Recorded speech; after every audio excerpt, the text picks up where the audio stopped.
Bapak-bapak, ibu-ibu, saudara-saudara kaum muslimin rahimakumullah. Murai di dahan dan koko ayam di kandang, dunia ini penuh dengan berbagai macam kesibukan.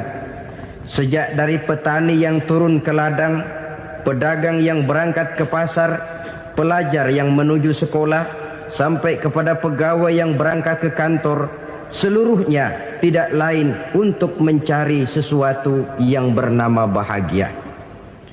Setiap orang menginginkan kebahagiaan, dan tidak seorang pun menginginkan kesengsaraan dalam kehidupan ini. Namun nyatanya tidak setiap orang yang ingin bahagia mengetahui jalan yang harus ditempuhnya untuk sampai kepada kebahagiaan itu. Maka pada kesempatan pertemuan kali ini, saya ingin menyampaikan sebuah hadis dari junjungan kita baginda Nabi besar Muhammad sallallahu alaihi wasallam yang termuat dalam kitab Mukhtarul Ahadits An-Nabawiyah, di mana beliau bersabda, arba'un min sa'adatil mar'i. Ada 4 perkara yang merupakan tanda dari orang bahagia. Saya mau tanya, di antara saudara-saudara yang hadir di sini, apa ada yang kepengen jadi orang sengsara? Ya. Seluruhnya tentu ingin mendapatkan kebahagiaan. Maka menurut resep dari Nabi kita, tanda orang bahagia itu 4. Jadi kalau saudara ingin bahagia, harus mempunyai 4 perkara ini. Yang pertama, orang bahagia itu kata Nabi, darun wasi'un. Punya rumah biar bagus asal gede. Enak ngaturnya, daripada sudah punya rumah kecil, adanya di pinggir kali, gubuk, kalau hujan bocor, miring lagi, kiamat. Loh, kalau gitu Islam materialis dong. Hadis ini boleh diartikan dengan makna hakiki, arti yang sebenarnya. Boleh diartikan dengan makna majazi, arti kiasan. Kalau dia diartikan dengan arti kias, maka yang dimaksud darun wasi'un ay qalbun wasi'un. Rumah yang luas tidak lain daripada hati yang lapang. Karena di situ kunci kebahagiaan yang sebenarnya. Walaupun kita cuma tinggal di petak berukuran 2 kali 3 meter, kalau hati kita luas-luas rasanya rumah itu. Tapi biar rumah kita halamannya saja puluhan ribu hektar, ada kolam renangnya, kamar tidurnya tidak lagi terhitung. Kalau hati yang menempati rumah itu sempit, maka akan terasa sempit jugalah rumah itu. Tempat bergantungnya tidak lain adalah hati. Marilah kita mencoba melihat berbagai pandangan orang tentang bahagia ini. Ada orang menyangka bahwa bahagia itu kalau dia mendapatkan harta yang sebanyak-banyaknya. Siapa yang banyak harta, dialah raja. Apa yang dia mau, seluruhnya bisa dibeli. Keamanannya, dia bisa menyewa petugas. Seluruh fasilitas untuk menyenangkan kehidupannya bisa dibeli. Pendeknya, hartalah segala-galanya dalam kehidupan. Sampai ada pepatah mengatakan, innad darahima fil amakini kulliha taksur rijala mahabatan wa jalala. Sesungguhnya harta, dinar, dirham, uang di mana-mana selalu bikin hebat orang yang memilikinya. Coba lihat, orang yang punya duit sama yang enggak punya duit, jangan gaya hidupnya, gaya jalannya aja lain. Wahia lisanun liman arada fasahatan, wahia silahun liman arada qitala. Uang adalah senjata yang paling ampuh bagi orang yang mau pergi perang, dan lidah yang paling fasih bagi orang yang mau bicara. Kalau bicara dengan lidah macet, cobalah bicara dengan harta, lancar. Sampai ada pepatah demikian, segalanya bisa diatur dengan harta. Maka di kalangan orang yang berpandangan semacam itu, seluruh kegiatan hidupnya hanya terfokus kepada bagaimana mengumpulkan harta yang sebanyak-banyaknya. Tidak peduli halal haram, tidak kenal sore pagi siang dan malam, tidak sempat sujud, jauh dari agama, jauh dari kehidupan yang bersifat ruhaniyah, jauh dari Allah dan sebagainya. Sampai dalam Al-Quran dikelompokkan dalam kelompok yang dinamakan lumazah. Allazi jama'a malahu wa 'addadah yahsabu anna malahu akhladah. Mereka mengumpul-ngumpulkan harta sebanyak-banyaknya dan menyangka bahwa harta yang banyak itu dapat mengekalkan hidupnya, mengekalkan kekayaannya, mengekalkan kebahagiaannya. Saudara hadirin yang berbahagia, kalau pandangan hidup ini benar, artinya kalau harta memang merupakan satu-satunya hal yang dapat membuat orang bahagia, tentu di rumah mewah tidak akan pernah ada tangis derita.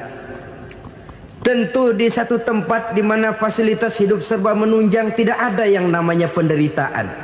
Tapi suka dan duka, sedih dan gembira, senyum dan tawa adalah milik setiap orang, baik dia punya harta maupun dia tidak punya harta.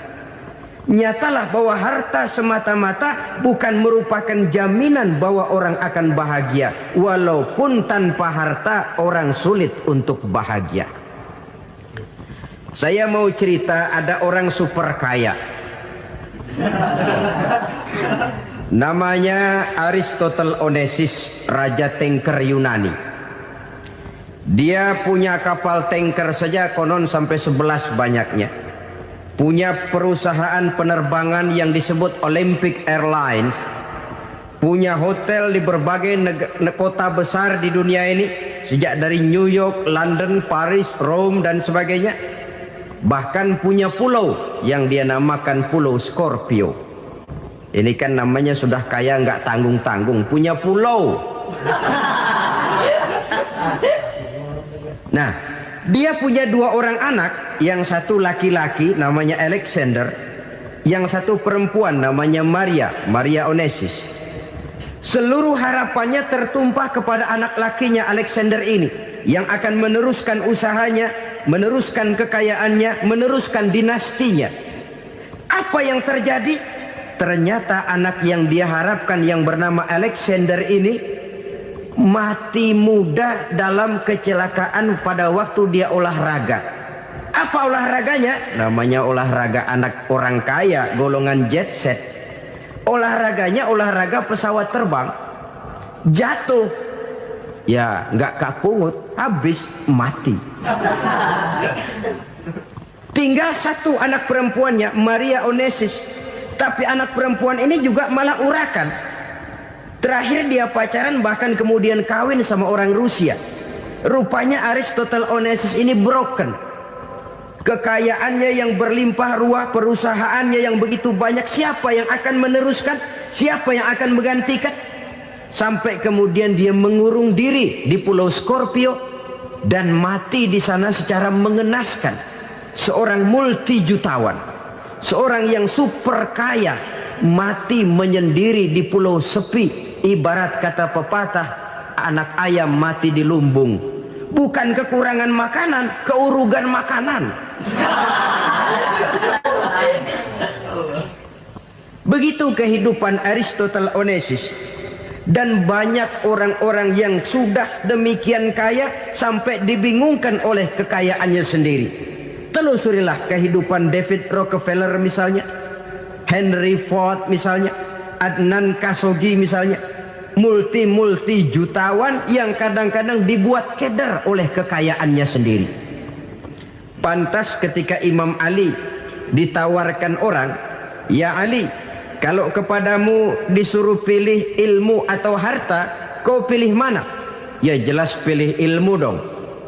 Kenapa? Pertama, ilmu kalau kita berikan kepada orang lain tambah. Tapi harta kalau kita berikan kepada orang lain kurang. Saudara punya uang 10.000, dibagi orang 5.000, jelas uang saudara berkurang. Tapi saudara punya ilmu diberikan kepada orang lain bisa, saudara pun makin mantap. Tidak lantas jadi bodoh karena ngajarin orang. Saudara bisa Fatihah lalu mengajarkan orang Fatihah. Orang bisa, saudara pun makin hafal. Tidak lantas setelah diajarin orang ilmunya hilang. Begitu datang dia minta orang, tolong ajarin saya Fatihah, udah habis, nggak ada.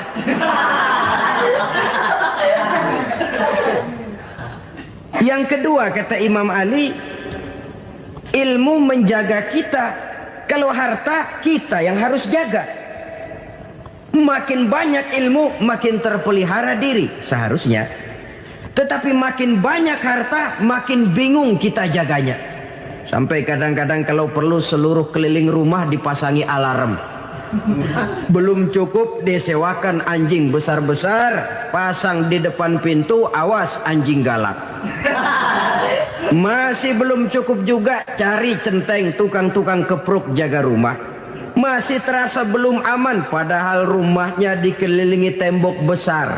Di balik tembok ada pintu-pintunya tebal. Di balik pintu itu terbuka masuk kamar, kamar pun ada pintunya, pintunya pun kuat.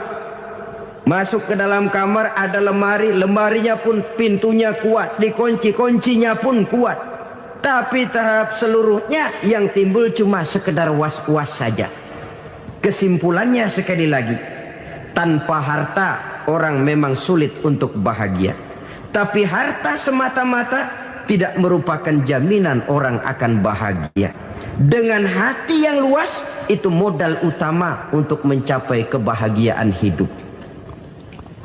Orang yang hatinya luas, saudara-saudara, punya hati yang lapang, melihat kenyataan hidup ini, dia bersyukur senantiasa kepada Allah. Lantas tidak timbul hasud dan iri hatinya. Oleh karena itu jiwanya selalu lapang. Kalau tidak, cupik hati namanya. Dangkal pandangan, tidak senang melihat orang lain dapat nikmat, dan itu sering dijadikan contoh. Kalau orang yang lapang dada, dia lihat tetangganya beli TV baru, dia berkata, alhamdulillah ya, tetangga kita beli TV, mudah-mudahan kita bisa ikut nonton. Lapang dadanya. Tapi orang yang sempit hati, lihat tetangga beli televisi, meriang. Enggak diapa-apain, meriang. Besoknya dengar tetangga beli motor, makin sakit, ke rumah sakit. Lalu di rumah sakit dengar tetangganya beli mobil, mati. Disiksa oleh perasaannya sendiri. Orang kalau hati sudah sempit dalam hidup, kemanapun dia pergi, sempit rasanya medan kehidupannya. Kemudian kita melihat juga ada orang yang menilai bahwa bahagia itu katanya kalau punya kedudukan yang tinggi, pangkat yang agung, wibawa yang besar. Mungkin betul, tapi mungkin juga tidak. Bergantung kepada hati orang yang punya pangkat itu. Sama dengan harta tadi. Harta akan membawa bahagia kalau dia jatuh ke tangan orang yang berhati lapang. Tapi harta akan jadi bencana kalau jatuh ke tangan hati orang yang sempit. Pangkat akan membawa bahaya kalau jatuh di tangan hati orang yang sempit. Lebih dari itu, kenyataan mengajarkan kepada kita bahwa ternyata pangkat dan jabatan tidak selamanya memberikan kebahagiaan dalam kehidupan. Bahkan resikonya kelewat besar. Beberapa bukti kita bisa ambil dari para pemimpin dunia yang menjadi korban lantaran pangkat dan jabatan yang disandangnya. Saudara ingat Presiden Abraham Lincoln dan John Kennedy dari Amerika? Dibunuh orang. Park Chung-hee dari Korea Selatan, Ziaur Rahman dari Bangladesh, Anwar Sadat dari Mesir, terakhir Indira Gandhi dari India, menjadi korban dari pangkat dan jabatan yang disandangnya dari orang-orang yang tidak senang dia memegang jabatan itu. Dia akan mudah mengundang bencana. Sehingga pantas kalau seorang presiden terkemuka Amerika, Harry Truman namanya, dia mengatakan jabatan presiden itu, kata dia, seperti orang nunggang macan. Naik macan Harus kita taiki, kalau enggak dia bakal nerekam kita. Ngeri katanya. Adapun orang yang hatinya lapang, kalau dia menerima pangkat dan jabatan, dianggapnya itu satu kesempatan untuk berbuat baik. Tapi orang yang berhati sempit, menerima pangkat dan jabatan, bukan kadang-kadang menerima, malah berusaha setengah mati mencapai dengan segala cara. Kalau perlu jilat atas, jilat atas. Jadi golongan sumuhun dawu. Jadi kelompok kulon nuwun, yes sir, yang kerjanya cuma oke bos. Kalau perlu jilat atas, jilat atas. Kalau perlu injak yang bawah, injak yang bawah. Perlu sikut kiri kanan, sikut kiri kanan. Yang penting pangkat dapat, jabatan dapat. Orang yang semacam ini, kalau sudah mempunyai pangkat dan jabatan, biasanya dia tidak menganggap itu sebagai amanah, tidak menganggap sebagai kesempatan berbuat baik, tapi malah kesempatan untuk memperturutkan hawa nafsunya yang dilatar belakangi oleh kesempitan hatinya tadi. Apalagi kalau orang memperoleh pangkat karena banyak mengeluarkan uang. Seakan-akan pangkat dan jabatan itu sekarang macam proyek, pakai tender. Siapa yang berani bayar segini naik, nggak berani minggir. Padahal logikanya, kalau orang mencapai satu jabatan karena banyak mengeluarkan uang, hampir bisa dipastikan bahwa setelah jabatan itu dia pegang, langkah pertama yang akan dilakukannya ialah berusaha bagaimana uang yang dia keluarkan supaya kembali. Ya paling kurang pulang modal dulu dong. Soal mikirin rakyat soal nanti, tapi ini modal harus pulang. Itu celakanya kalau orang memperoleh pangkat dan jabatan cuma karena banyak mengeluarkan uang. Jarang orang yang mempunyai keyakinan dan pandangan bahwa pangkat dan jabatan merupakan amanah. Jadi sekali lagi, pangkat dan jabatan mungkin saja membawa kebahagiaan kalau jatuh ke tangan orang yang berhati lapang. Tapi bisa jadi bencana kalau dia jatuh ke tangan orang yang mempunyai hati yang sempit. Dan lagi-lagi stresnya hati yang lapang. Lalu sebagian orang, saudara, ada yang berpandangan katanya bahagia itu kalau jadi orang terkenal, mempunyai popularitas, menjadi idola di kalangan remaja, di kalangan orang tua, di segala lapisan masyarakat. Padahal makin populer orang makin terikat dia. Ya kalau macam kita ini kan nggak punya nama, nggak populer, tengah malam buta mau nongkrong di warung Tegal aman.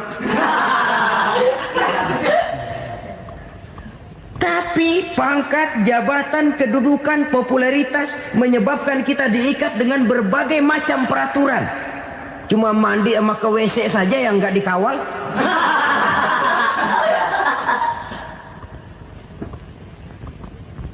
Benarkah popularitas, ketenaran membawa kebahagiaan? Mungkin. Iya, tapi mungkin juga tidak. Kenapa? Banyak orang-orang populer yang mengakhiri hidupnya secara tragis.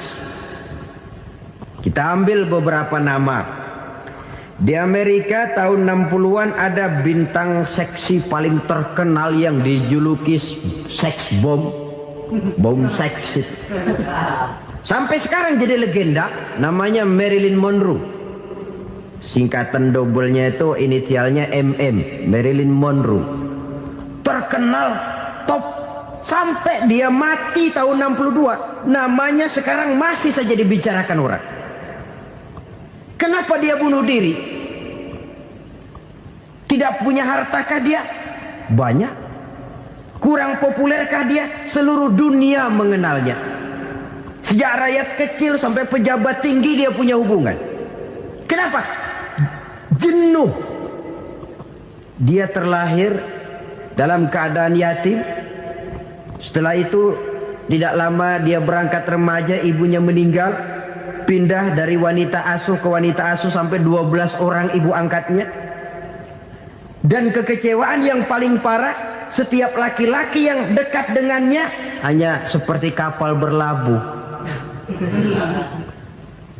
Datang dan pergi silih berganti, padahal dia merindukan seseorang yang bisa melindungi hidupnya. Dia rindukan itu dan dia tidak pernah menemukan.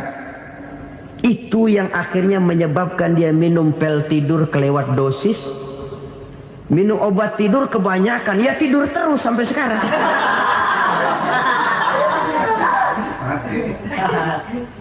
Dia mengakui, saya telah memiliki ketenaran, tapi saya tidak pernah hidup dalam ketenaran itu. Saya pandai main sandiwara, tapi saya ingin hidup dalam alam yang real sebagaimana umumnya orang. Itu yang dia rindukan.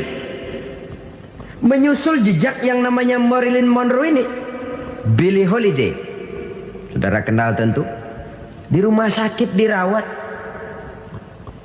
Dia juga minum obat overdosis, mati lagi. Jimi Hendrix minum obat tidur overdosis kelewat batas, mati lagi. Lalu yang menghanyutkan diri di danau, Janis Joplin dan Brian Jones. Ini orang-orang populer, orang-orang terkemuka yang mengakhiri hidup secara tragis, bukan karena tidak terkenal, mungkin karena sudah saking terkenalnya. Contoh paling belakangan, Bruce Lee. Wah, ini tukang-tukang kepruk tentu kenal siapa dia.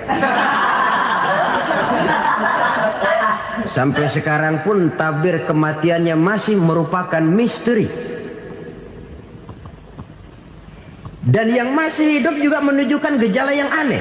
Michael Jackson, rumahnya di Beverly Hills itu dijaga sedemikian rupa, dan dia selalu curiga kepada setiap makanan harus steril, bersih dari segala macam kimia. Kemana dia pergi, itu tukang-tukang kepruk sudah selalu menjaga dan mengawal, dan dia seakan takut menunjukkan mukanya yang asli. Hingga kalau tampil ke tengah di luar show, dia kadang memakai pakaian yang tidak menunjukkan dia yang sebenarnya, takut dikenali orang. Ternyata popularitas sering jadi momok yang meracuni kehidupan manusia. Oleh karena itu, benarlah junjungan kita pada saat beliau mengajarkan orang akan bahagia kalau dia mempunyai hati yang lapang. Nah, sekarang masalahnya untuk mendapatkan hati yang lapang, caranya bagaimana? Kita kembali kepada konsep Quran. Allah mengajarkan, ala inna bidzikrillahi tatmainnul qulub. Ketahuilah bahwa dengan banyak mengingat Allah, hati akan tenang, jiwa akan lapang. Dengan kata lain, dekat dengan agama, merasakan kehadiran Allah dekat dalam hidup. Itu muara pertama untuk mencapai hati yang lapang. Ala inna bizikrillahi tatmainnul qulub.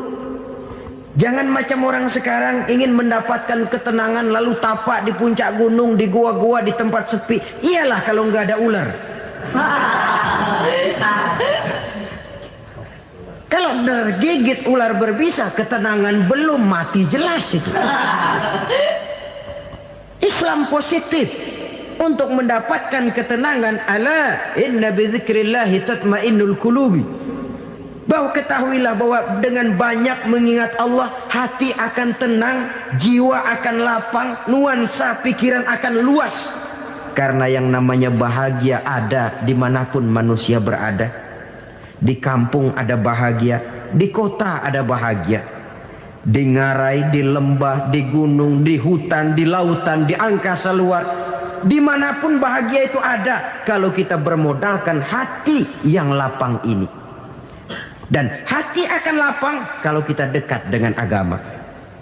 Dekat dengan harta buat sementara hati mungkin tenang, tapi ketenangan yang relatif dan temporer. Apalagi orang tiap kali tambah harta, tiap kali tambah rencana. Itu wajar. Mungkin sebelumnya saudara berpikir, kalau punya duit 5.000 enak nih. Begitu punya duit 5.000, aduh sayang kalau 10.000 aja. Tiap kali tambah harta, tiap kali lain rencana. Makin banyak rencana, makin menjauhkan kita dari yang namanya ketenangan. Padahal ketenangan merupakan unsur utama untuk mencapai bahagia. Dan ketenangan itu bermuara dalam hati manusia. Tengoklah kehidupan ini. Orang yang banyak harta dengan orang miskin, berbedakah rasa sakit yang mereka tanggungkan? Rasanya tidak. Walaupun si kaya tidur di kasur empuk berselimutkan sutra mahal, sementara si miskin meringkuk di balai bambu yang keras dan kasar. Apabila maut datang, dia juga tidak pernah pilih bulu. Maut datang menjemput si kaya di singgasana keemasannya, dikelilingi oleh para pengasuh, dayang dan inang serta para pengawal. Dan maut pun datang menjemput si miskin papa, sehingga ia tergelepar di tepian jalan. Kedua-duanya bernama mati. Kalau nyata bahwa sakit yang ditanggung si kaya tidak beda dengan sakit yang ditanggung si miskin, bukan harta semata yang membuat orang bahagia. Hati yang tenang, jiwa yang lapang penuh kedamaian, karena banyak berzikir dan mengingat Allah, itu merupakan modal utama untuk mencapai sesuatu yang bernama bahagia.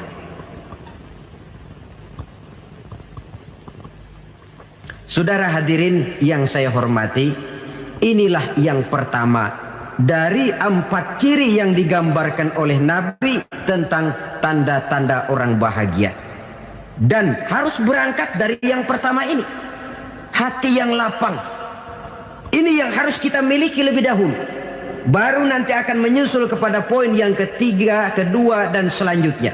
Sebab kalau hati sudah terisi dengan jiwa yang lapang, seluruh persoalan insya Allah akan bisa kita atasi dengan sebagaimana mestinya.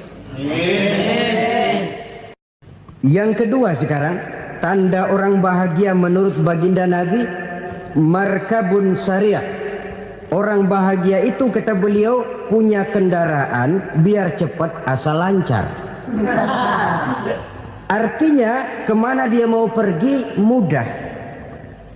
Apa maksud hadis ini? Kalau kita kaji lebih dalam, kendaraan itu kan alat transportasi.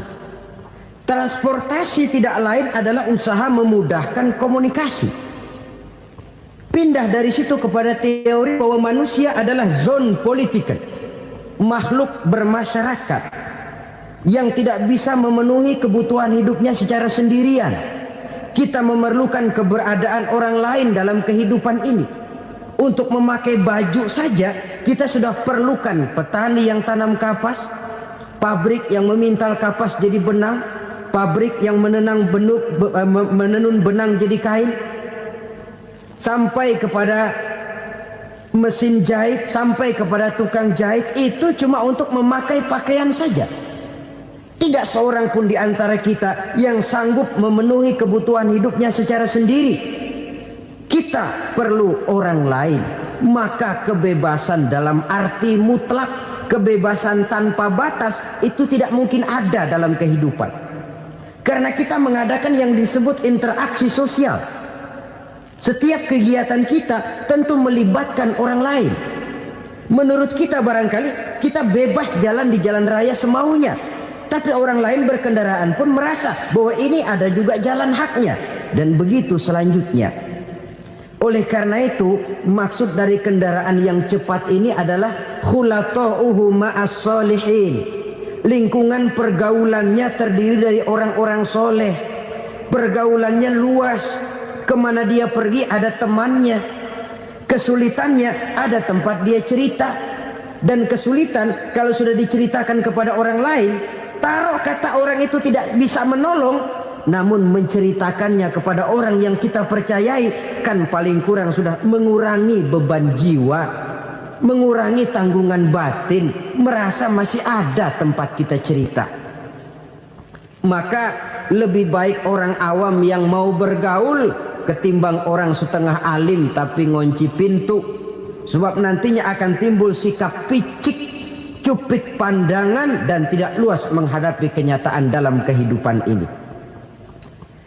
Namun yang harus kita garis bawahi, pergaulan memang mesti luas.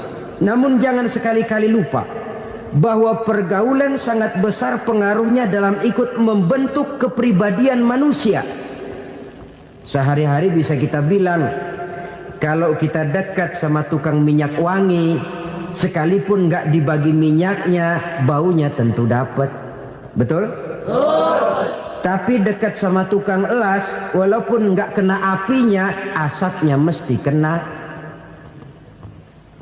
Kalau Syauqi mengatakan lebih jelas lagi, man asyaral asrafa asa musyarrafan wa muasyiral anzali ghairu musyarrafin. Awalam taral jildal hakira muqabbalan bisagri lamma sara jildal mushaf. Siapa yang bergaul dengan orang mulia, dia bakal ikut menjadi mulia. Tapi siapa yang berteman dengan orang hina, dia tidak bakal ikut menjadi mulia. Tidakkah kau lihat, kata Syauqi, kulit kambing yang hina pun dicium orang ketika menjadi kantong Quran. Kulit kambing hina, kalau dia sendirian gak ada yang mau cium. Tapi begitu dia bergaul dengan Quran, menjadi kantong Quran, dipakein minyak wangi, ditaruh di tempat yang tinggi, mau diambil dicium dulu, dibawa dengan penuh hormat dan hati-hati. Kulit kambing yang hina lantaran berteman dengan Quran, numpang mujur. Tapi coba lihat kalau kulit kambing berteman dengan kayu, jadi beduk, habis. Zohor dikemplang, asar dipukul. Itu pun sedikit saja, cuma salah milih teman. Yang temannya Quran dihormati orang, yang temannya kayu lantaran jadi beduk, gelap-gelap subuh orang udah kemplangin.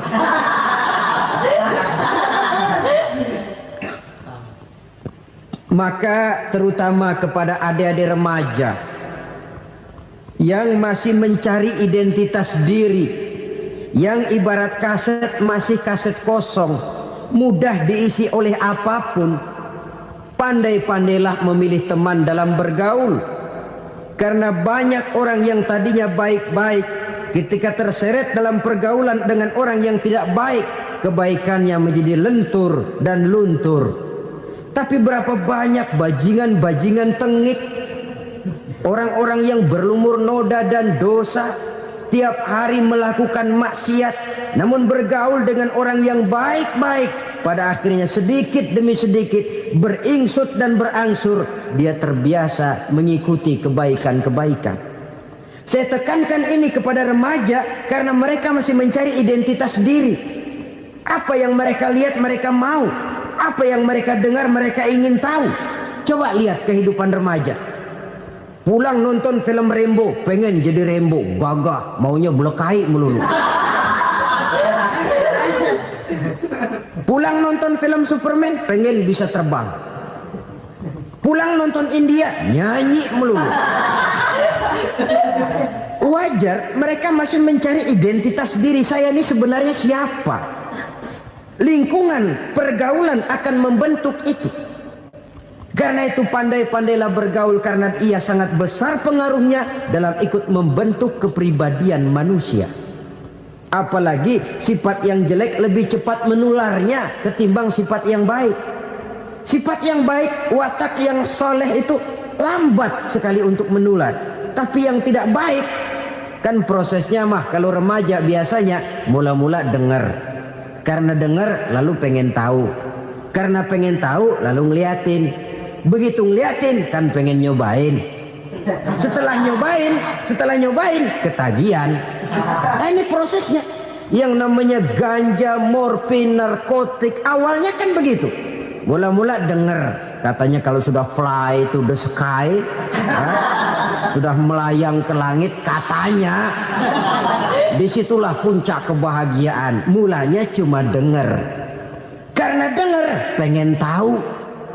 Karena pengen tahu lalu ngeliat, kumpul sama orang yang suka ngeganja.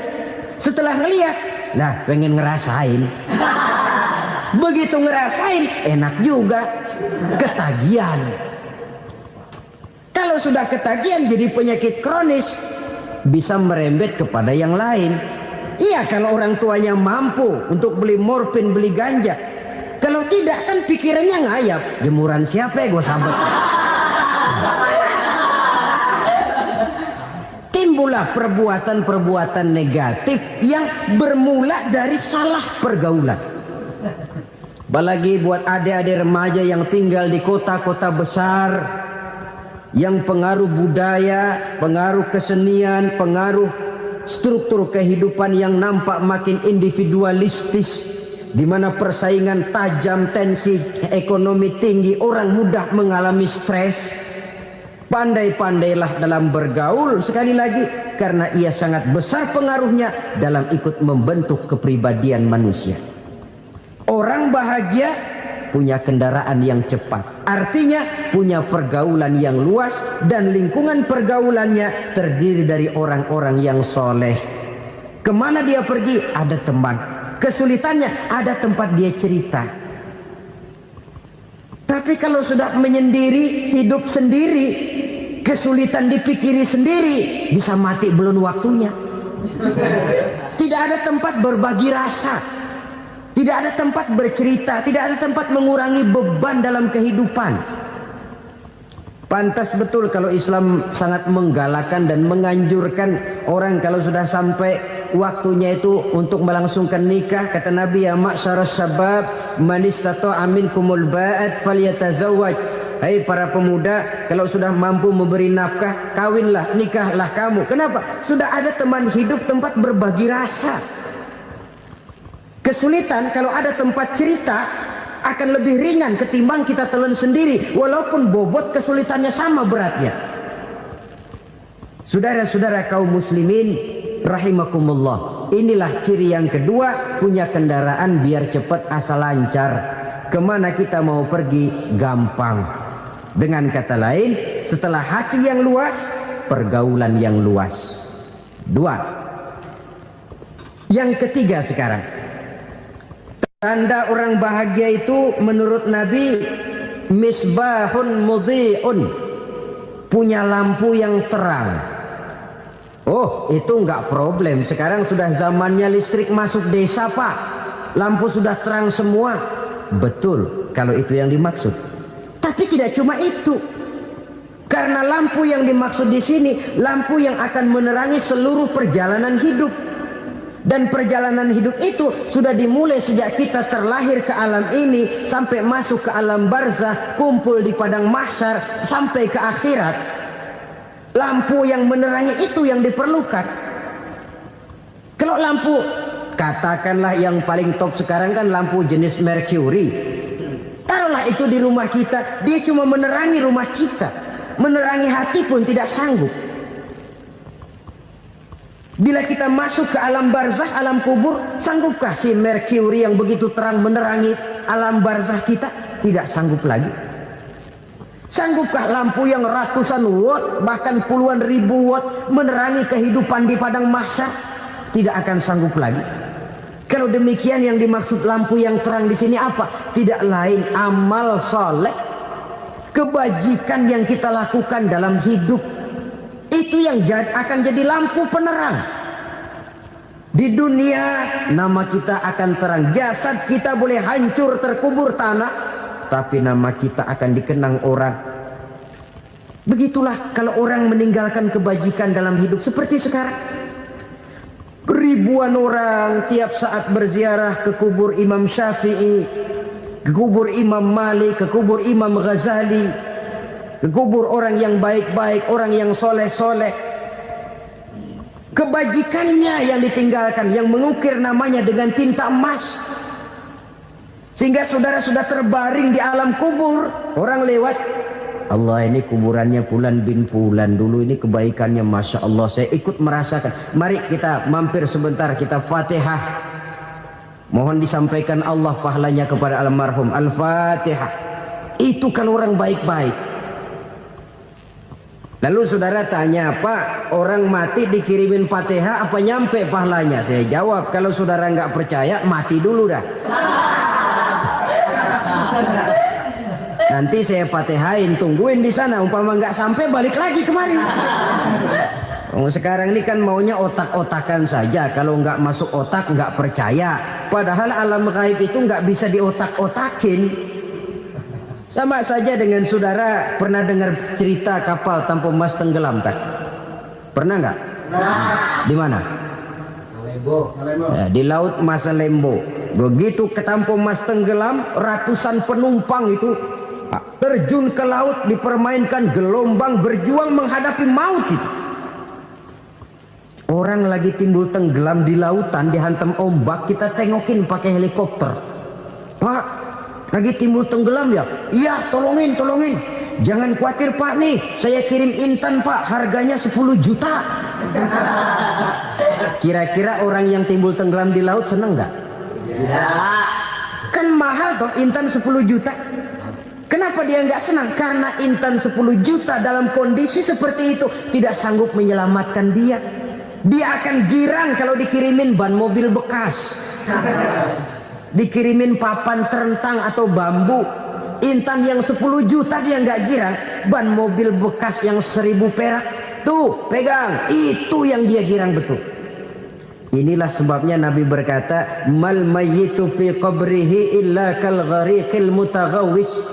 Orang yang meninggal di alam kuburnya seperti orang timbul tenggelam di lautan. Yantaziru da'watan min ahli, menunggu doa dari keluarganya yang masih hidup. Duh, bapak saya sudah meninggal, saya sayang benar sama dia. Kirimin kulkas ke kuburannya Itu sama saja dengan tadi orang tenggelam di lautan dikirimi intan yang harganya 10 juta, tidak sampai. Begitulah kalau kebajikan yang kita tinggalkan dalam hidup, sudah mati pun kubur kita masih diziarahi orang. Tapi kalau jahat yang kita tinggalkan, boro-boro lah orang mau doa lewat dekat kuburan kita juga serem. Tuh bajingan no, dulu mati dipendem di situ tuh. Jangan lewat situ, ntar kesurupan, jangan. Lewat saja orang ngeri. Konon lagi membacakan Fatihah dan mengirimkan doa. Hidup pada hakikatnya adalah kesempatan untuk berbuat baik. Maka sekali kesempatan itu diberikan, manfaatkan dengan sebaiknya. Sebab kesempatan kedua tidak akan pernah ada. Kesempatan berbuat baik di sini, di akhirat sudah pembalasan namanya. Sekali kesempatan itu dicabut, dia tidak akan pernah dikembalikan lagi. Kata Iqbal, hidup tidak mundur ke belakang, Bung. Berhenti diinjak orang, mundur hancur. Tidak ada kata mundur dalam hidup ini. Berhenti diinjak orang, mundur kecebur. Tidak ada kata lain, harus maju dalam kehidupan dalam artian yang positif. Hidup adalah kesempatan untuk mengumpulkan kebajikan yang sebanyak-banyaknya. Di situ nilai daripada manusia. Sekarang ini memang nggak kelihatan kok, orang yang banyak pahala sama yang banyak dosa nggak kelihatan kok. Barangkali kalau habis bikin dosa palanya pada benjol, mungkin orang takut sama dosa. Tapi sekarang sama saja, orang yang banyak dosa dengan yang nggak banyak dosa jalan bareng dari belakang, sama, nggak kelihatan beda. Tapi ada waktunya di mana pahala memegang peranan, di mana dosa diperlihatkan. Sama saja kalau kita bawa mobil siang, lampu kan nggak begitu berfungsi. Apa lalu bilang, alah ini lampu berat-beratin, copot-copotin aja dah. Tidak perlu begitu. Kenapa? Pada suatu saat malam senja akan datang. Bila matahari terbenam, senja pun datang, gelap mulai merayap, disitulah baru terasa perlunya lampu. Pahala begitu. Sekarang orang yang nggak ada pahalanya nggak kelihatan dalam kehidupan. Tapi pada suatu saat senja kehidupan akan datang. Ajal merenggut nyawa, malam merayap, dan hidup mulai diliputi kegelapan di alam barzah. Dikala itu kalau nggak punya lampu, alangkah malangnya kita. Sebab amal yang baik, kata Nabi, di alam barzah itu akan diciptakan menjadi perempuan yang cantik menemani kita. Amal yang jahat akan menjadi orang yang paling jelek nemenin kita. Sudah di tempat gelap yang nemenin jelek.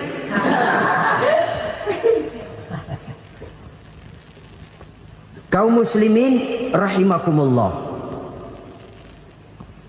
Kalau demikian masalahnya, tergantunglah kita pandai memanfaatkan waktu. Al-waktu kasayf, waktu itu cepat sekali. Yang namanya waktu itu tahu-tahu. Tahu-tahu udah tahun 87. Tahu-tahu udah begitu. Tahu-tahu yang kemarin anak-anak, sekarang udah pada punya anak. Tahu-tahu saja itu. Begitu cepat waktu berlalu. Kalau tidaklah pandai kita memanfaatkannya, akan rugi kita. Nabi bersabda, "Man kana yaumuhu khairun min amsihi fahuwa rabih." Barang siapa yang hari ini lebih baik daripada hari kemarin, itu orang untung. Hari ini lebih baik daripada kemarin. Bulan ini lebih baik dari bulan kemarin. Tahun ini lebih baik dari tahun kemarin. Itu orang yang beruntung. Tahun kemarin sembahyangnya maghrib doang, sekarang udah tambah isya. Tahun kemarin cuman Idul Fitri aja ngancem bener, sekarang udah tambah Jumat, lalu tambah lagi maghrib, tambah lagi isya, dan selanjutnya. Hari ini lebih baik daripada kemarin, itu orang yang beruntung. Wa man kana yaumuhu mislu amsihi fahuwa khasir. Lalu barang siapa yang hari ini sama saja dengan hari kemarin, itu orang rugi. Hari ini sama dengan kemarin, rugi itu. Bulan ini begitu, bulan kemarin begitu, tahun ini begitu, tahun lalu juga begitu. Rugi itu orang. Rugi apa? Rugi umur. Umur tambah, amalan gak pernah tambah. Dan saya pikir lebih merupakan azab ketimbang nikmat kalau orang dikasih panjang umur cuma untuk numpuk dosa. Mending mana? Panjang umur banyak dosa sama pendek umur dikit dosa? Mending mana? Mending mana? Ya, paling mending tentu panjang umur banyak pahala. Tapi kalau tidak, sekali lagi, lebih merupakan azab ketimbang nikmat kalau orang diberikan panjang umur tapi cuma untuk sekedar menumpuk dosa. Kehilangan kesadaran bahwa dunia bukan terminal akhir dari satu perjalanan. Dia cuma halte di mana kita berhenti sebentar untuk menuju kepada terminal yang hakiki. Saudara-saudara kaum muslimin rahimakumullah, inilah lampu yang akan menerangi kehidupan. Amal yang kita lakukan di dalam kehidupan. Jadi yang dimaksud dengan lampu yang terang, kebajikan yang kita kerjakan dalam hidup. Nah, setiap orang di awal tadi saya bilang ingin bahagia. Bahagia itu kan hakikatnya kumpulan senang dan selamat. Senang, selamat. Apa bedanya? Senang tapi tidak selamat, nggak bahagia. Selamat tapi nggak senang, nggak bahagia orang.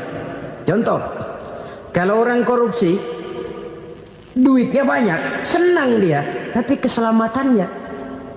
Ada tentara baris di samping rumahnya udah bingung, padahal tentara latihan. Tentara cuma latihan, dia bingung.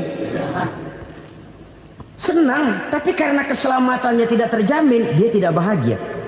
Sebaliknya pegawai negeri jujur benar, cuma segaji-gajinya, selamat nggak korupsi, tapi melarat, ya nggak bahagia juga, kurang senang. Kesenangan dan keselamatan untuk dunia saja, ya sekali lagi, kalau cuma sekedar untuk dunia saja, bisa dibeli pakai uang. Bisa dibeli pakai uang. Saudara ingin selamat, bisa dibeli pakai uang. Saudara ingin senang, bisa dibeli dengan uang. Tapi setelah mati masuk ke alam barzah, habis kekuasaan uang. Nggak bisa lagi beli keselamatan pakai uang. Tidak mungkin lagi membeli kesenangan dengan uang. Di situ pahala yang megang peranan. Makin banyak pahala, makin banyak saham untuk membeli kesenangan dan keselamatan, untuk memperoleh yang namanya bahagia. Dan jangan lupa loh, di alam barzah kita nggak sebentar, menunggu datangnya kiamat. Loh iya, kalau kita begitu dikuburin terus kiamat datang, untung. Tapi kalau masih harus 1000, 2000, puluhan ribu tahun yang akan datang, dalam satu penantian yang begitu lama, tanpa saham untuk memperoleh kebahagiaan, satu kemalangan yang tidak ada pernah putus-putusnya. Janganlah tergelincir oleh kebahagiaan sebentar yang menipu dengan mengorbankan kebahagiaan hakiki yang berjangka panjang. Apa artinya senyum sejenak kalau harus ditebus dengan tangis seumur hidup? Biarlah kita minum jamu, pahit memang, getir memang, tapi kan besok badan sehat. Daripada sekarang minum sirup, manis memang, enak memang, tapi bibir pada jontor besok. sirawan, batuk, nggak karu-karuan. Banyak orang tertipu oleh kesenangan yang sebentar. Padahal laisa kullu ma yalma'u zahaban. Belum tentu semua yang berkilat itu emas. Belum tentu semua yang gemerlap itu intan. Karena itu, marilah manfaatkan kesempatan yang diberikan Allah ini untuk mengumpulkan kebajikan yang sebanyak-banyaknya. Yang terakhir sekarang, yang keempat, tanda orang bahagia kata Nabi. Zaujatun salihah. Orang bahagia itu tanda yang keempat kata Nabi, punya istri biar cakep asal taat. Sudah surga itu sudah. Cakep taat. Istri kayak gitu, kalau belum mati jangan dikuburin dulu itu. Sudah cakep taat lagi. Tapi kadang-kadang enggak, udah jelek ngadat melulu. Apa yang mau dipilih? Sebab itu Quran mengatakan istri pakaian untuk suami, suami pakaian untuk istri. Kenapa suami istri diibaratkan pakaian? Alangkah tingginya gaya bahasa Quran ini. Suami istri teman hidup, hidup perjalanan panjang. Sejak kita dalam rahim sudah ada hidup kan di sini. Sampai ke alam dunia, masuk ke alam barzah, kumpul di padang mahsyar, sampai menuju akhirat, itu perjalanan hidup.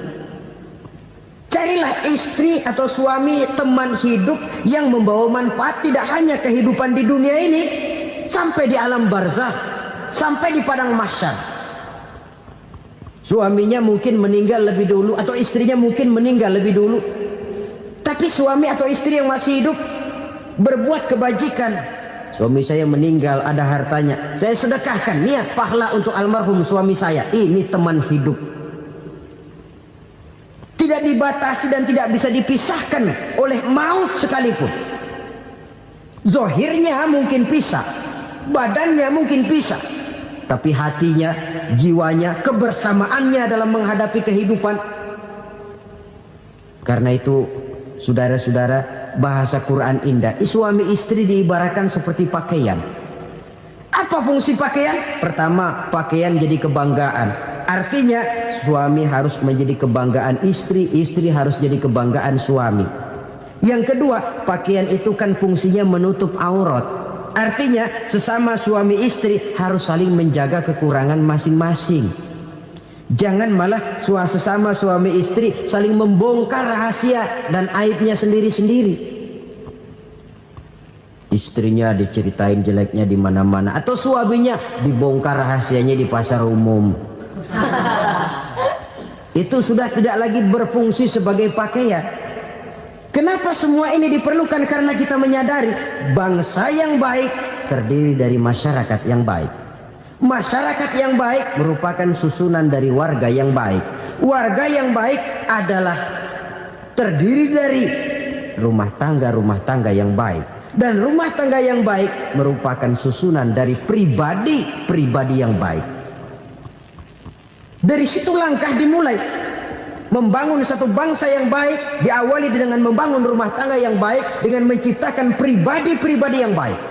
Sehingga dari sini diharapkan berkembanglah nilai-nilai kebaikan. Orang akan bahagia mempunyai istri yang soleh. Kenapa? Tidak ada seorang suami bisa sukses jadi apapun dia, apapun profesinya. Dokterkah, kiaikah, mubalikah, petanikah, pengusahakah, pejabat tinggikah, tidak ada seorang suami yang bisa sukses tanpa peran serta istrinya. Walaupun memang peranan itu tidak begitu kelihatan, tapi sangat menentukan. Karena itu, saudara hadirin yang saya hormati, Islam sangat menghargai kaum wanita, memberikan kedudukan yang tinggi sepanjang tidak mematikan kodrat kewanitaannya. Nah, kalau sudah kesuksesan ini diawali dari rumah tangga, karier di masyarakat mudah untuk dikejar. Tapi keberantakan di rumah tangga merupakan kegagalan pertama di tempat lain. Selalu berusaha menyimpan sesuatu yang bisa membawa manfaat baik untuk dirinya, untuk anak cucunya, maupun untuk keluarganya, untuk masa kini dan masa depannya. Kadang simpanan itu berbentuk uang, kadang berupa tanah, lain saat berbentuk pabrik, dan lain sebagainya. Sementara masa depan yang paling pasti adalah akhirat.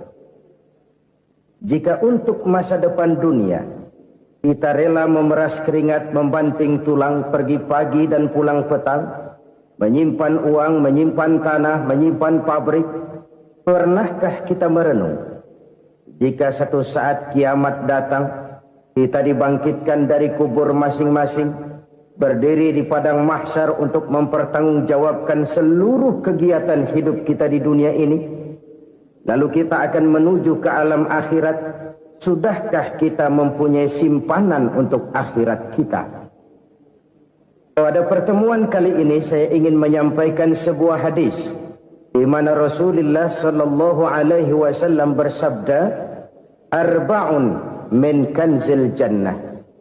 Simpanan sorga ada 4 macam. Yang pertama, ikhfa'us sadaqah, menyembunyikan sedekah. Saudara-saudara kaum muslimin, sebagaimana yang kita maklum bahwa Allah Subhanahu wa taala melebihkan sebagian rezeki dari kita terhadap yang lain. Ada yang kaya, ada yang setengah kaya, ada yang miskin, ada yang setengah miskin, dan selanjutnya. Ada yang gajinya kecil tapi penghasilannya gede. Ada yang penghasilannya gede tapi enggak punya gaji.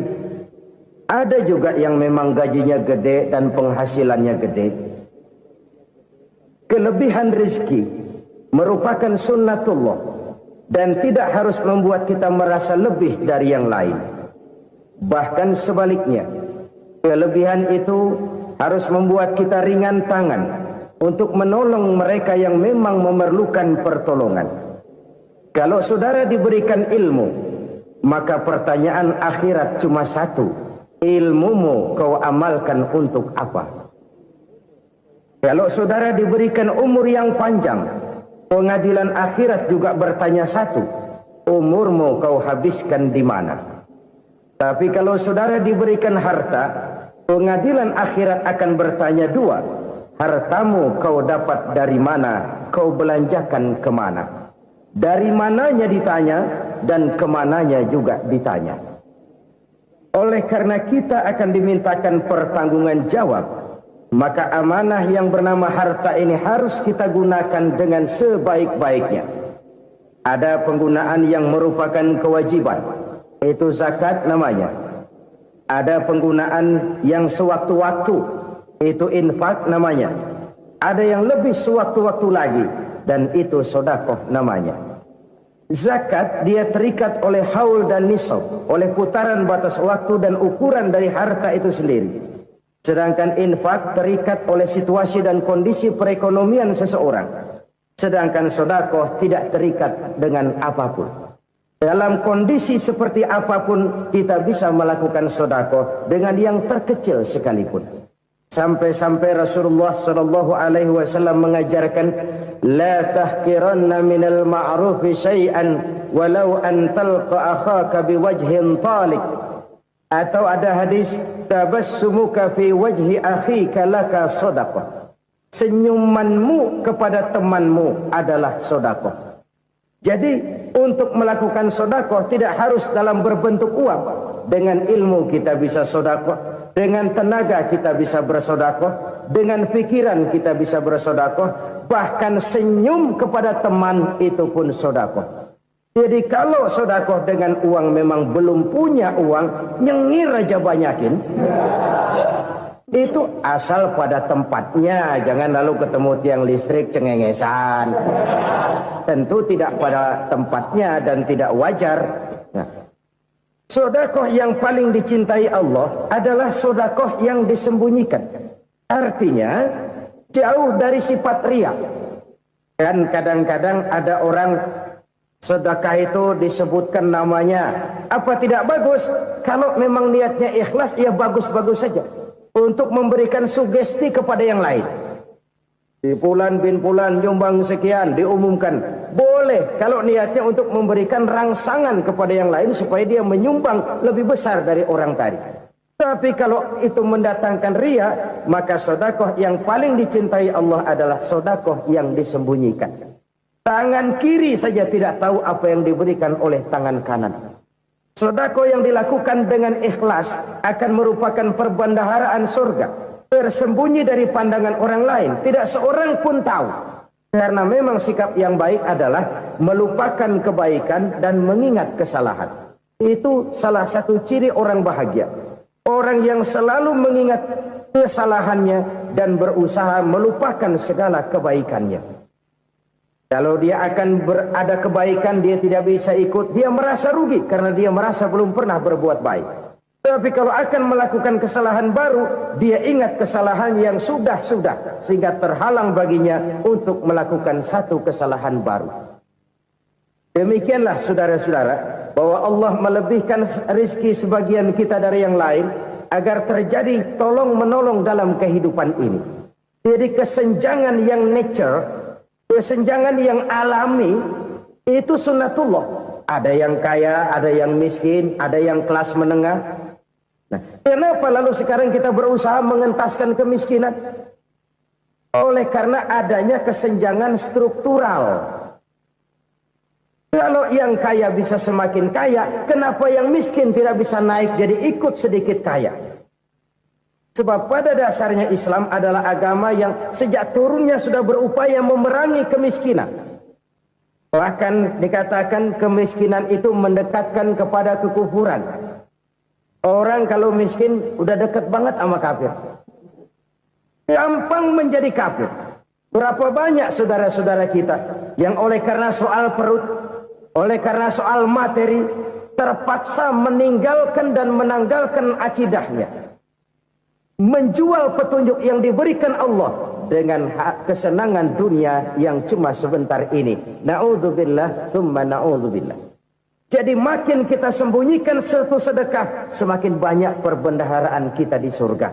Sedekah yang paling dicintai Allah adalah sedekah yang disembunyikan. Malahan ada seorang sufi, dia punya kebiasaan kalau pergi sholat Jumat dia bawa uang, itu uang dia taruh di bawah tikar masjid. Dia niat sedekah kepada siapa saja yang nemuin itu duit. Maksudnya apa? Supaya yang nemuin nggak tahu siapa yang punya duit. Demikian dia saking ingin menyembunyikan sedekahnya. Karena sifat riya itu bisa memakan amal kita sendiri. Riya itu termasuk menyebut-nyebut kebaikan kita. Orang yang suka nepuk dada, sedikit-sedikit ngitungnya kalau nggak gua. Oh, kalau nggak gua tuh yang belah situ, kalau nggak gua. Iya, kalau nggak lu kenapa emang? Orang yang suka menepuk jasad, biasanya memang begitu, saudara-saudara. Kalau perang lagi berkecamuk, orang nggak sempat ngaku jadi pahlawan. Tapi begitu perang selesai, yang kagak kenal bedil ngaku pahlawan, mas. Itu sesuatu yang biasa. Oleh karenanya, orang-orang yang ikhlas dalam bersedekah, disembunyikannya sedekah itu, Allah cinta betul. Malahan ada hadis memberikan jaminan, inna sedaqatal mar'il muslimi tazidu fil umri wa tadfa'u mitatas su'i. Sesungguhnya sedekahnya seorang mukmin tazidu fil umri, bisa menambah umur panjang. Wa tadfa'u mitatas su'i, dan menyelamatkan manusia dari mati secara su'ul khatimah. Jadi siapa yang kepengen panjang umur, banyaklah sedekah. Yang bosan hidup, pelit terus. Sedekah menambah panjang umur dan menyelamatkan manusia dari mati secara su'ul khatimah. Pak, katanya umur itu nggak bisa ditambah, nggak bisa dikurangin. Kapan? Kalau ajal sudah datang. Wa idza jaa ajaluhum la yastakhiruna sa'atan wa la yastaqdimun. Kalau ajal datang tidak bisa dimajukan, tidak bisa dimundurkan. Itu kalau ajal sudah datang. Tidak bisa lagi umur ditambah dikurangi, sudah datang.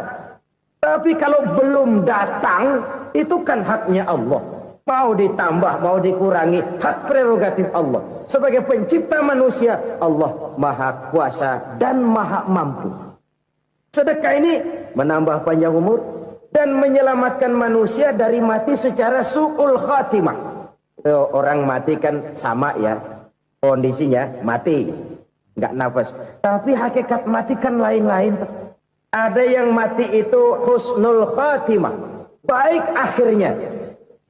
Misalnya lagi ngaji mati, lagi sholat mati, lagi sedekah mati. Ini yang dinamakan dengan husnul khatimah, baik di akhirnya. Sebaliknya ada yang su'ul khatimah, jelek di akhirnya. Ini yang jadi catatan akhir. Lagi nyekek botol, mampus. Lagi banting kartu, modar. Su'ul khatimah, jelek pada akhirnya. Sedekah menyelamatkan manusia dari mati secara su'ul khatimah. Dan kita semua kepengen mendapat husnul khatimah, jauh dari su'ul khatimah. Oleh sebab itu yang bisa menyelamatkan kita dari penyakit itu antara lain adalah sedekah yang disembunyikan, yang dikerjakan dengan ikhlas karena Allah, tidak karena kepengen dipuji orang, tidak karena ingin dikatakan orang pemurah. Sebab orang dermawan itu orang yang memberi tanpa harus diminta. Kalau masih harus diminta, ya belum dermawan namanya, masih harus diminta. Kalau nggak diminta ya tulus, lolos, polos. Saudara-saudara kaum muslimin rahimakumullah. Harta adalah amanat dan akan kita pertanggungjawabkan. Allah melebihkan rizki sebagian kita dari yang lain agar kita saling tolong menolong, bantu membantu. Nabi janjikan siapa yang meringankan beban saudaranya muslim di dunia, Allah akan meringankan bebannya di akhirat nanti. Sebuah jaminan dari baginda Nabi. Si orang yang kita bantu barangkali tidak bisa membalas, Allah yang akan membalas lewat jalan lain yang tidak pernah kita sangka-sangka. Ada orang tanya, Pak, ini ada orang nyumbang masjid sambil marah-marah, bagaimana? Saya bilang sumbangannya aja ambil, marahnya jangan. Marahnya jangan diambil, itu urusan dia. Saudara-saudara kaum muslimin rahimakumullah. Umat Islam ini kan umat yang punya potensi besar. Kadang kita merenung, kenapa kadang-kadang pembangunan masjid kok lambat sekali? Kalau hotel hari ini peletakan pertama, bulan depan peresmian. Supermarket hari ini peletakan batu pertama, minggu depan peresmian. Tapi kalau sudah yang namanya masjid, kadang-kadang peletakan batu pertama sekaligus jadi batu terakhir. 3 tahun, 4 tahun, campur nebar jalak di jalanan, duit dijaring kayak ikan sepat. Apa tidak ada orang Islam yang kaya? Banyak. Apa tidak ada pengusaha muslim yang jadi konglomerat? Ada. Lalu yang belum banyak itu yang komit terhadap nilai-nilai agamanya. Akhirnya kita jatuh jadi umat yang lemah. Belum ada pengusaha konglomerat muslim buka pabrik supermi cap beduk misalnya umpamanya atau pabrik kecap cap sorban supaya identitas keislamannya sedikit kelihatan. Kita jatuh jadi umat yang lemah karena potensi tidak terinventarisir dengan baik. Kita ini ibarat kompor yang cuma matengin nasi orang lain. Potensi kita dimanfaatkan oleh orang lain. Ukhuwah Islamiyah kita baru terbatas kepada silaturahmi. Ukhuwah di bidang ekonomi kita lemah. Ukhuwah di bidang kebudayaan kita lemah. Apalagi ukhuwah di bidang politik kita lebih rapuh lagi. Padahal ukhuwah itu adalah totalitas kehidupan manusia, menyangkut ipolek sosbud, memerlukan nilai-nilai ukhuwah.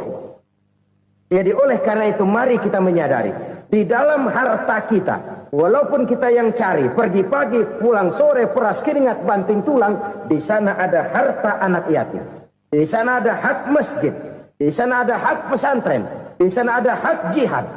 Berbahagialah seseorang apabila dia oleh Allah dijadikan keran. Keran itu menyimpan air, tapi tidak untuk dirinya, tapi disalurkannya kepada mereka yang memang memerlukannya. Saudara-saudara kaum muslimin rahimakumullah, ini yang pertama. Jadi perbendaharaan surga adalah menyembunyikan sedekah. Orang lain nggak tahu, kita pun nggak pernah ngitung-ngitung. Kita anggap lewat begitu saja, padahal itu deposit akhirat. Satu. Yang kedua, perbendaharaan surga itu apa? Wakitmanul musibah, menyembunyikan kesulitan. Kadang orang takut menghadapi kesulitan, tapi makin kita merenung, hidup ini kan sebenarnya urusan. Takut sama urusan, ya jangan hidup. Tandanya orang hidup itu kalau punya urusan. Urusan melupakan problem, problem sering menimbulkan kesulitan. Kesulitan bukan untuk ditakuti, tapi untuk diatasi dan dicarikan jalan keluarnya. Siapa sih orangnya yang nggak pernah sulit-sulit? Makin tinggi status sosialnya, makin gede urusannya. Makin tinggi kualitas imannya, makin berat tingkat kesulitannya. Cuma memang yang namanya enak itu seperti pelangi. Biang lala itu nggak pernah di atas kepala kita, di atas kepala orang melulu. Lo sih enak lo, kata kita. Dia juga bilang yang enak kan lo. Pelangi itu nggak pernah di atas kepala kita. Kata tukang beca, aduh enak ya naik Mercy. Kata tukang beca, apa yang di dalam mobil Mercy? Aduh enak bener tukang beca, di jok ngeringkuk ngorok pulas bener. Saya kamar pakai AC sejuk, tempat tidur sutra empuk, alga spring bed, kulak kulik nggak bisa pulas kalau belum minum Valium, belum tidur. Enak bener tukang beca, di jok ngorok nggak tahu wetan kulon. Ini tukang beca bilang yang di Mercy enak, yang di Mercy bilang tukang beca enak. Inilah enak, nggak pernah di atas kepala kita, di atas kepala orang lain melulu enak itu. Nah, saudara-saudara, yang merupakan perbendaharaan surga itu orang yang bisa menyembunyikan kesulitan, baik pribadi ataupun rumah tangga. Nih terutama rumah tangga yang jadi soalnya. Kadang-kadang kita ini kalau senang, sebaliknya kalau senang kita diam, kalem aja, cuek. Banyak banget duit kita bawaan, diam aja udah. Malah ketemu orang takut. Tapi begitu susah, sekampung tahu. Padahal Nabi mengajarkan perbendaharaan surga itu menyembunyikan musibah, menyembunyikan kesulitan. Kalau enak, cerita sama orang-orang. Kalau nggak enak, rasain sendiri, tekan sendiri, atasin sendiri. Kita kan sebaliknya. Senang kita diam, asal lagi susah, paling tidak kita nyari teman buat cerita kesusahan. Siapa orangnya yang nggak pernah susah? Cuma soalnya bagaimana kita mengatasi kesusahan itu sendiri. Begitu juga misalnya kalau orang sudah berumah tangga, itu orang tuanya harus menjadi tempat dia cerita yang enak-enak saja. Yang nggak enak rasain berdua, selesaikan berdua, atasin berdua. Jangan dibalik. Asal senang diam, giliran susah saja. Maknya laporan. Terbalik. Bisa menjaga security informasi. Makan sama bayam, keluar diam, malah seluitan. Enak amat lo makan daging ayam. Security informasi. Saudara-saudara kaum muslimin rahimakumullah. Ujian yang terberat itu yang pernah diberikan kepada para nabi, para rasul, para aulia, para ulama. Makin tinggi keimanan, makin berat bentuk kesulitan. Ayo saya kemukakan satu contoh saja. Ada seorang nabi yang kaya, nabi kaya, namanya Nabi Ayub. Iblis kalau orang begini kan keki, ibadahnya rajin, kaya. Nih yang kayak begini susah digodain. Kalau ibadahnya rajin, miskin, kali bisa disogok. Sini imannya mantap, ibadahnya rajin, kaya, nabi lagi. Oh, tapi namanya iblis nggak kurang akal, laporan. Tuhan, kenapa Les? Ya ini bahasa saya, bahasa Qur'annya sih nggak gitu. Itu hambamu yang namanya Ayub, dia rajin ibadah cuma karena dikasih kaya aja. Coba kasih miskin dia, berhenti dia sembahyang. Ah, kamu bisa aja. Saya tahu Ayub itu hambaku yang ikhlas. Saya buktiin Tuhan, silahkan. Dibuktiin lah, iblis turun ke alam ini. Yang mula-mula dia lakukan, dia rusak sawah ladang Nabi Ayub. Dia binasakan binatang ternak Nabi Ayub. Sehingga dalam waktu singkat, jatuhlah Nabi Ayub dari orang paling kaya jadi orang paling miskin. Beliau masih ibadah di mihrab dalam masjid. Datang iblis. Saudara Ayub, ya. Lagi ngapain? Ibadah. Nyembah Allah, nyembah Allah. Oh, percuma. Kenapa? Tuhan yang ente sembah nih, dia udah bikin miskin ente. Sawah ladang ente hancur lebur, binatang ternak binasa. Sekarang ente jadi orang paling miskin. Ngapain nyembah Tuhan kayak begitu? Tekor. Udah berhenti dah ibadah, berhenti ibadah. Ini iblis sama Tuhan laporannya lain, yang dikerjakan kepada Nabi Ayub juga lain. Benar begitu iblis, kata Nabi Ayub. Iya, sawah ladang saya habis, buras. Binatang ternak saya binasa, binasa. Saya miskin, bangpak. Apa jawab Nabi Ayub? Bukan innalillahi, ini hebat.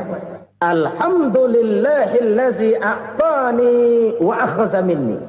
Segala puji bagi Allah yang telah memberikan harta kepada saya dan sekarang mengambilnya lagi. Alhamdulillah.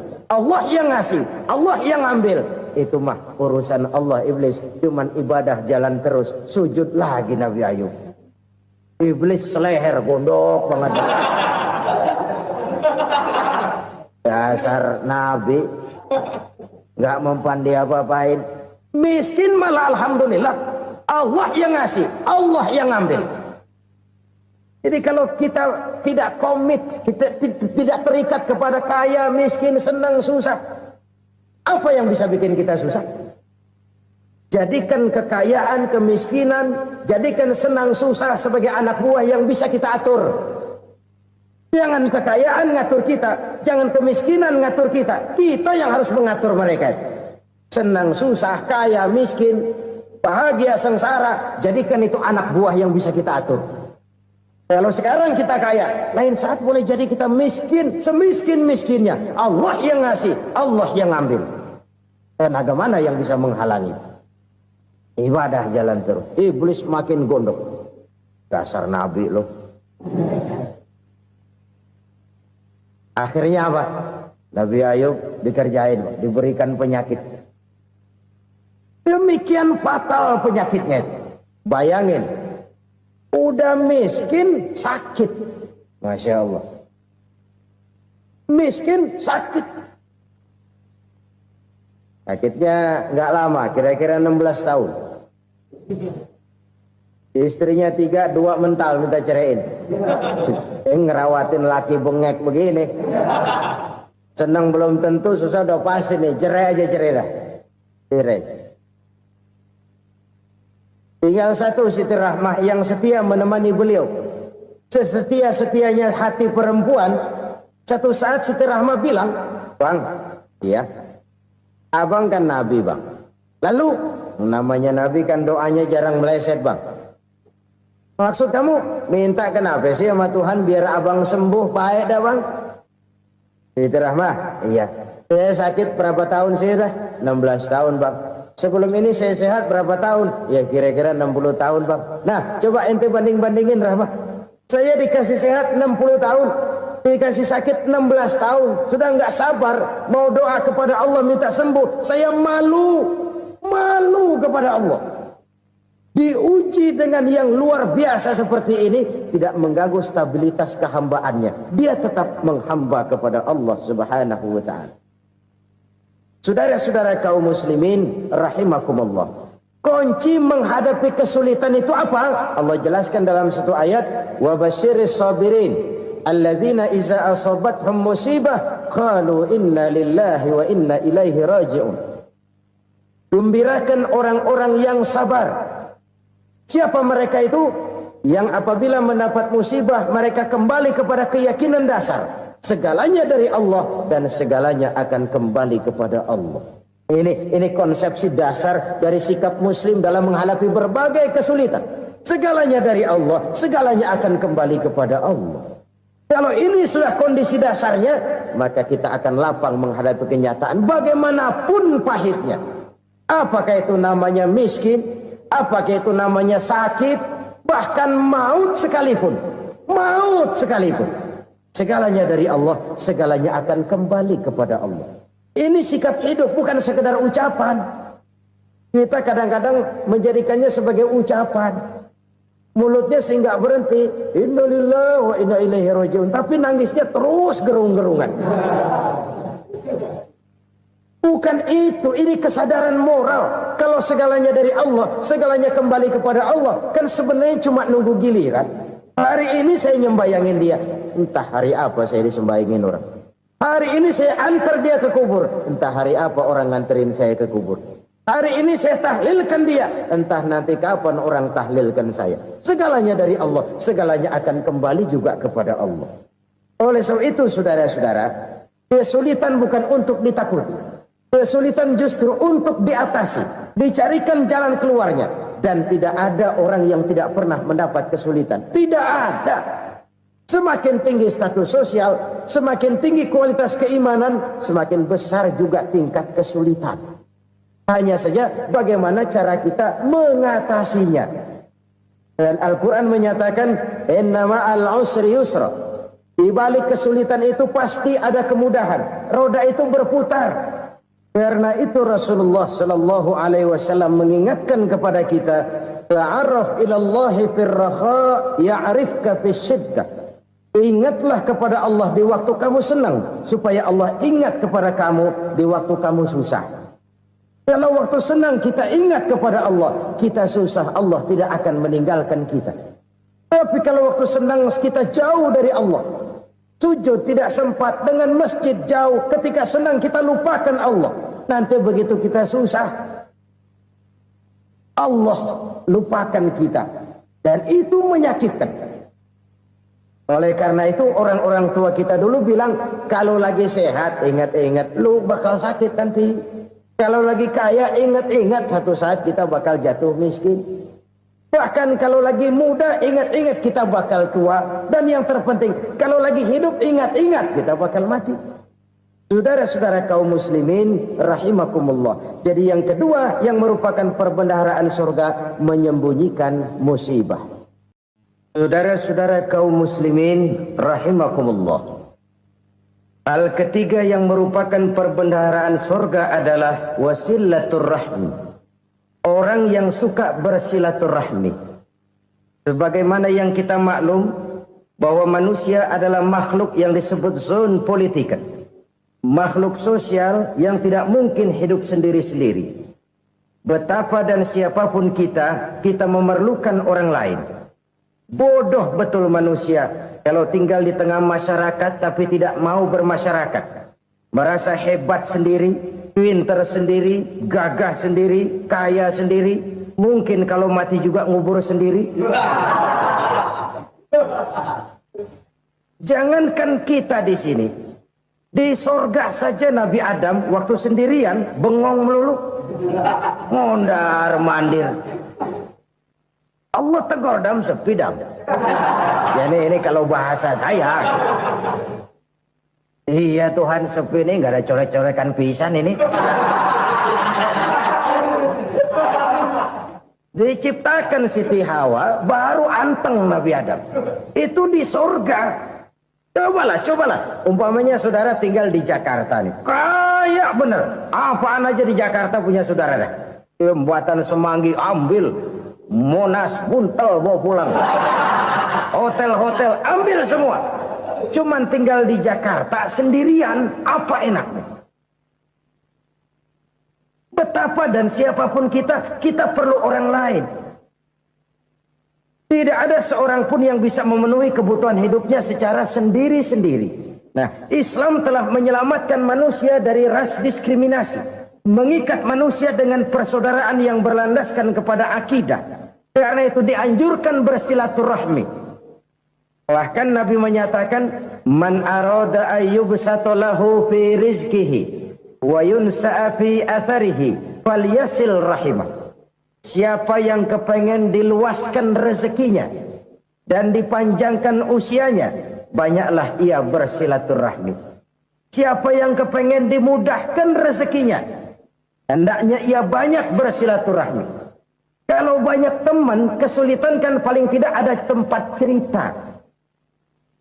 Udah susah, sendirian kita pikirin diri, nggak ada tempat tukar pikiran. Cepet banget sama bengek. Dilawan sendiri. Nah, secara makro kita bisa berkata, tidak mungkin ada kemenangan kalau tidak ada kekuatan. Tidak ada kekuatan kalau tidak ada kesatuan dan persatuan. Tidak mungkin ada kesatuan dan persatuan tanpa semangat silaturahmi. Kalau umat Islam mau menang, dia harus kuat. Kalau umat Islam mau kuat, dia harus bersatu. Kalau umat Islam mau bersatu, dia harus membudayakan silaturahmi ini. Bahkan sampai-sampai kata Nabi, kalau bisa cari nilai tambah. Apa? Silman qata'ak. Bersilaturahmilah kau kepada orang yang marah denganmu. Masya Allah, indahnya ajaran agama kita. Orang yang marah pun kepada kita, kata Nabi, kalau bisa bersilaturahmilah kepadanya. Kepada orang yang marah itu. Di situ nilai tambah. Cuman jujur nih hadis, ngucapinnya gampang, ngamalinnya yang berat banget. Orang marah sama kita, kita disuruh silaturahmi. Ada apa malu? Lu marah, ada gue marahan lagi. Tunggu pikirin. Saudara-saudara kaum muslimin rahimakumullah. Tapi ini yang diajarkan, bahkan ini yang dicontohkan oleh baginda Rasul. Bagaimana begitu mudah? Misalnya satu saat Abu Jahal ini ngatur strategi bagaimana bikin Muhammad celaka. Dia gali lubang di depan tempat tidurnya. Dia tutupin daun korma. Terus dia panggil seseorang, ke sini. Kasih tahu Muhammad, pamannya sakit keras, minta ditengokin. Berangkat orang ini ke sana. Muhammad, labbaik. Pamanmu sakit keras, dia minta ditengokin. Baik, saya akan datang menjenguk beliau. Berangkatlah Nabi ke rumah Abu Jahal tanpa prasangka apapun. Abu Jahal udah pasang setil, selimut 3 rangkap setengah dipakai, persis kayak orang meriang. Tapi sembari ngintip dari balik selimut, begitu Muhammad buka pintu, nah masuk perangkap nih. Muhammad jalan menuju tempat pembaringan. Makin lama makin dekat, makin lama makin dekat, makin dekat ke lubang yang dipasang oleh Abu Jahal itu. Dalam mati Abu Jahal, terus dah jatuh, mampus dah lo ini. Mampus lo hari ini nih.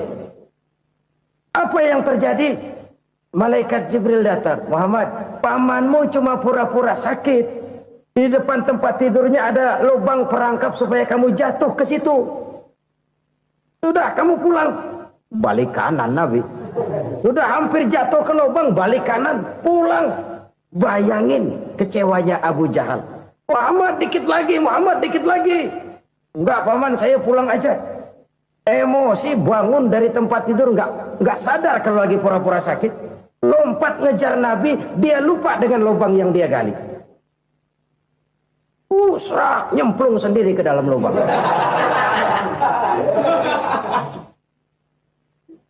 Nabi terus berlalu.